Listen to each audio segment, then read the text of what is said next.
all of these very interesting surfaces, textury, shiny surfaces. You know what they are? They're embossed. Welcome to Embossing 101. I'm going to show you how to emboss today because it adds some bam to any of your card making projects, scrapbooking projects, anything that will handle a heat tool. Okay, that's important to know. Okay, first of all, let's talk about some of the supplies that you absolutely have to have when it comes to embossing. You need embossing powders. You will find these powders in the embossing or usually in the paper or scrapbooking section of any craft store. Now, there's different types of embossing powders. There's thick enamel, which you see very grainy texture. And then there's a finer powder. These give you two completely different looks. And usually both of these types of textures come in a variety of colors. But let me show you the difference. This one right here is the fine powder, and this one is the thick powder. Do you see the difference? But I'll tell you what, this once it's on, you guys, it will not come off, and it looks absolutely amazing. And like I said, it comes in a whole bunch of different colors. Now, you use a pad to stamp with your design, or, which you have an embossing ink pad here, and you want to look for something that says embossing ink pad. They also have embossing pens that you can write with, which is exactly how I did my name. How cool is that? So you can follow designs that you already have and then enhance them with the embossing powders. The other must-have tools, a heat tool. This is essential. You can't emboss without a heat tool. You cannot put this in the oven. You have to have a heat tool. But you can use a heat tool for a lot of different things. So go ahead and pick one up. It's just basically one setting. It gets very hot, not for the kids to use, okay, Mom, just for you. And then you want to make sure, because you have a heat tool, that you have a heat surface to work on. So you don't want to be working on your grandmother's antique tablecloth. Yeah, I've done that. Okay, so this is kind of a flexible, heat-resistant surface. You could use your granite countertop, actually, but not your linoleum, because this baby gets up to between 300 and 400 degrees, depending on which kind of tool you have. So, bam, bam, bam. This is really powerful. Okay, let me just show you a couple of other different types of embossing powders real quick, because these are new, hip, trendy. Look at this one right here. Looks like rust. This one they call old paper. So when you're in the embossing sections, you'll see different types of powders, not necessarily colors, but textures.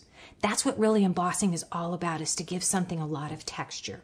Okay, one other thing I like to do is to have a baby wipe or a wet paper towel off to the side, because I always like to clean my ink pad, or not my ink pad, but my stamp pad in between steps, just because, you know, if you're using a color, you don't want to mix colors or anything like that. And this is also handy to have a nice soft paintbrush, and I'll show you why in just a second. Okay, so let's continue embossing. We're going to emboss. I'm going to emboss keep on right here on this surface. So here's all you have to do when it comes to embossing. What you want to do, oh, one other thing that's a nice little tip, is to have a piece of paper, something that's non-staticky, because when you emboss and your powder comes off, you want to be able to save your powder and put it back. So here's how you do it. You're gonna ink your stamp just like you would if it were, you know, regular ink, but this is clear, so you're not going to see it. So it's a little challenging. So I'm going to go ahead and I'm going to put this one right here. Okay. Can you kind of see that? Okay. Then let's see. Let's go with purple. I love purple. Put a little purple powder on there. And this is why you want to have a piece of paper, because you know what? You want to save this powder. This is like purple gold right here. Okay? Just go like this. And what is this brush good for? Is this right here. You can go around the edges and get rid of any residual powder that you have, because whatever is left is going to be embossed. So for the last bit of it, do that. that over. And the reason why you want paper, it's non-staticky. And you just go like this. And save the rest of my embossing powder. How sweet is that? Okay. And there you go. Put your little stamp pad over there. I have my heat protective surface here and my heat gun. Now watch and be in awe. You want to hold it and keep it moving just slightly above the surface.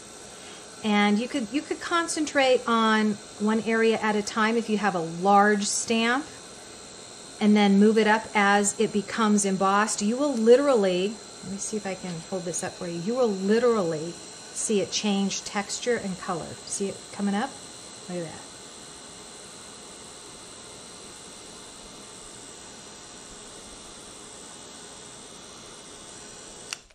That's it. If it starts to bubble, you're too close and you've held it too long, okay? You just want it to change. You'll just see it, just kind of a wave of texture and change come over.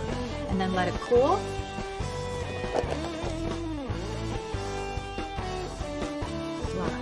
Look at that. Fabulous. That, my friends, is embossing.